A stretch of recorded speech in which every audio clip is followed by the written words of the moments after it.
The eloquence of Irene Diaz in her vibrant music conveys the artist's intimacy, passion, and commitment to the active expression of love through kinship, community, and craft. Singer, songwriter, and creative powerhouse, Irene and her wife and musical partner, Carolyn Cardosa, together launch Lovers and Friends this February 18, 2022 at the Paramount LA in Boyle Heights. The LA-based musician preserves a continuity of sound through collaborations with producers Alejandro Jimenez, Damian Jimenez, and executive producer Carla Morrison. Initially conceived in Mexico City in 2017, Lovers and Friends embraces the only equality in all of life, the unknown pain and beauty of love.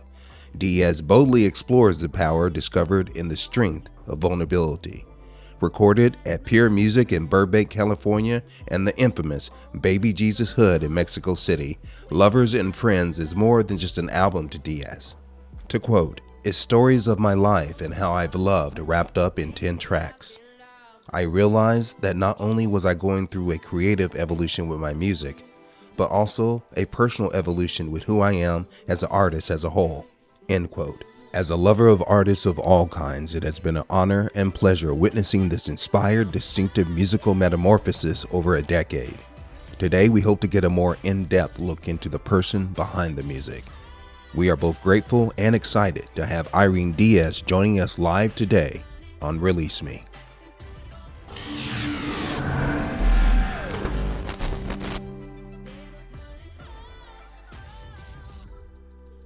Thank you. Thank you so much for having me. Thank you for joining us today, Irene. This album, Lovers and Friends, it's been 10 years in the making. I've seen you and witnessed your music for I think like 15 years, if I may say. Wow. And so what about this album is unique? It's your first full length? This is my first full-length album. So the album initially has been in the works 5 years, but the songs I've had since I started my career. I started songwriting back when I was like a teenager. I'm 35 years old now, but it's pretty much relationships I've had in my 20s and my teens, just kind of rolled up into these 10 tracks, kind of representing my life. And I'm just really excited to be sharing it, for people to hear it, for people to relate to it, to find themselves in different tracks. They're all very much different. It's very pop. A lot of fun. It was a venture that I had never explored before. But yeah, this is Lovers and Friends. How is it different from what you've done in the past, and do you bring anything new? I feel like it's an evolution. When I first started songwriting, I was very much influenced by like Nina Simone, just theatrics of her style, and just I don't know, working with producers I think has helped me evolve into exploring different sounds. And when I first started this project back in 2017, I had really no idea of what direction I wanted to go in. I didn't know if I wanted R&B or pop or, who knows. But I trusted who I was working with, and that's really what I wanted. I wanted to work with people who were going to kind of like shape my songs and take me to different levels that I couldn't do myself. So yes. You mentioned people that would take you to a different level. Who are those people? So it started back in 2016. I have a manager that I work with, from Cosmica Artists. His name's Gil Gastelum, and he knew that I was trying to find a producer since my first EP that came out in 2013, the I Love You Madly EP, which was produced by myself, Carolyn, and her brother, and I wanted to work with producers on my next project. And so he mentioned to Carla Morrison, which I was a big fan of, that I was looking for a producer. And so she actually reached out to me on Facebook Messenger. And at the time, I wasn't on Facebook Messenger because I was kind of like scared of the privacy issues. And he had mentioned to me that Carla had reached out. And I was like, oh my God, she reached out to me. Oh my God.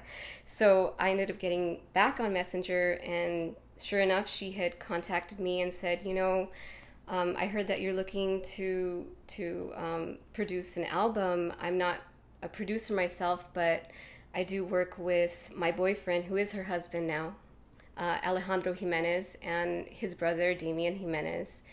And she mentioned that they produce and they would love to work with you and to figure something out. And so that was back in 2016. And so they were on tour for quite some time that year. And 2017, they had some open spots. And I flew out to Mexico City with my wife, Carolyn Cardoza. And so we started the journey right there. It's wonderful. What studio? Baby Jesus Hood Studio. That's the name of their studio. What was it like working at Baby Jesus Hood Oh, it was Studios? beautiful. It was beautiful. It was in Coyoacan, Mexico City. That's where Frida Kahlo's house is, her blue house. And it was just, I'd never been to Mexico City. My grandma was born and raised in Mexico City, and she was there back in the 50s, and then she moved over here to the States in the 50s with my grandpa. But I had never been there, and this was my first time just exploring the city and kind of like feeling her energy there and just being around that. It was amazing, very eye-opening. Great, great. Did you feel like your grandmother's presence or something was conjured up, smelling the same air and seeing the same sights and things you'd never seen before? Yeah, I felt, I just kind of like wondered like where she was. I think back in the 50s it was very different. But on my it was my third trip over there, I wanted to contact family, but I never was able to. But I do still have family out there, and eventually I would like to explore that a bit more. And you mentioned Alejandro and Damian. Are they based out of Mexico City, or do they work both in Los Angeles and Mexico City? At the time, they were just working in Mexico City. But now Alejandro's over here in Los Angeles, so it's kind of cool to have my producer here in the States. You talk a little bit more about the influence, his production, and what value added to what you were already doing. So when we brought the songs, I brought like 20 songs to them. Okay. Very raw, very just piano, my vocals, guitar. That's all it was. And I really think that we all evolved during this project. They had never worked with I don't think they had ever worked with somebody like me, like Mexican American, they had never. And we were all kind of developing the songs together, just kind of exploring like different sounds, just having the songs constantly on loop, trying different things. We would find that we wouldn't get somewhere, and then the next day we'd find like a new discovery of a particular sound, particular lyrics. But yeah, I feel like for this project, we were all evolving, lovers and friends. Yeah. Talk a little bit about your musical partner and the evolution of the marriage and how that's influenced the music. It has definitely influenced some songs on the album. I would say particular songs like Push, What's Going On, Me and My Babe. I think those songs are very prominent that my relationship with her has influenced. She definitely was co-writing on some of the songs, and that was really exciting. A lot of the songs that we had brought to them, we kind of developed together. I feel like I want to say like she's my muse, but she's more than just my muse. She's my partner. We do everything together, and I think that's what's really exciting for me, is to have that support, to have that partner, like just do everything with you, and it's just kind of a dream come true for me. So I'm very happy for you. Yeah, thank you. How long have you been married? We've been married 4 years now. Oh my God. 4 years. We've been together 10 years. And I noticed there's a collaboration with Figgy Baby. Oh, Baby boy. Yeah. Tell us how that occurred. I've listened and checked out his music, and and his tour, and Yeah. how did you guys how did you guys meet and connect? So we connected at an was it LGBTQ festival in Boyle Heights. He was performing, I was performing, and we didn't meet up till like a year later. And we just got together and started collabing, and I really loved his energy. I love his energy. He's just this beautiful, just bright person. And I asked him to collaborate with me on this song. It's called "Hate Is Such a Strong Word," and he brought forth, his experience. I let him know my experience writing it, and yeah, he just did some amazing vocals on it. Mm-hmm. I haven't heard it. Figgy Baby. Oh yeah! Oh my gosh! I should share the album with you. I need to. Would love that. And then, what's going on? Talk about that track. And I know, I know the original, but what's your take on that? So much going on right now. Yeah. Around the world. Communication. I would have to say the song is very much about communication.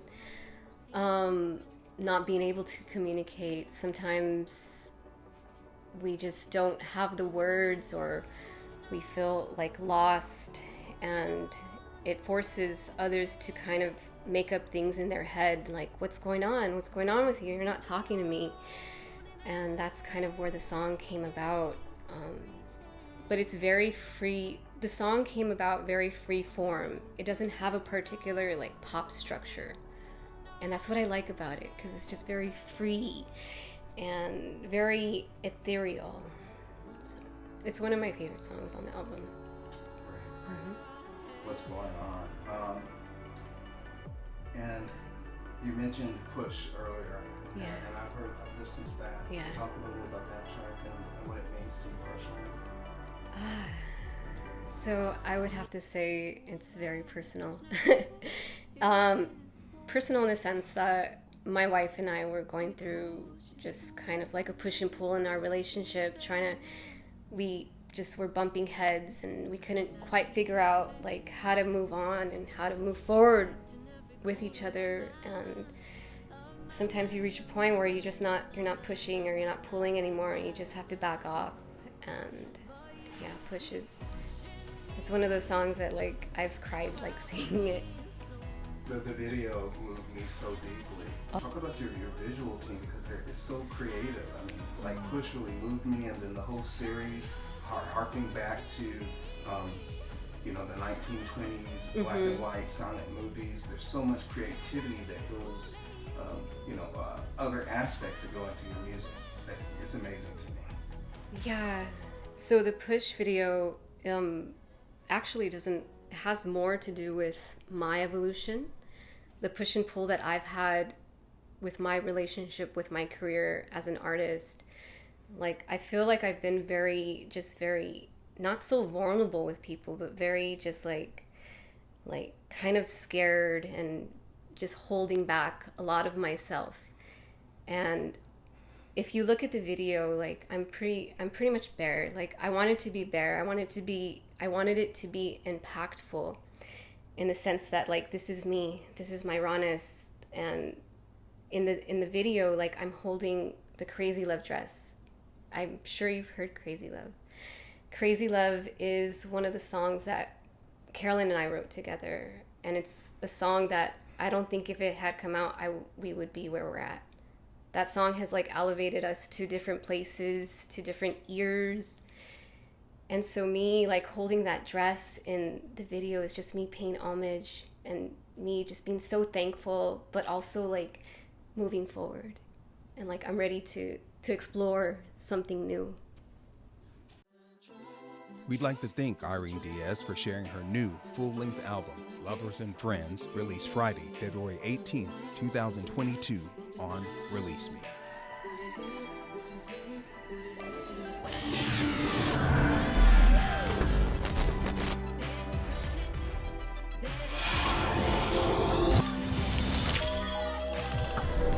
Check out our other channel, Listening Party, for full tracks.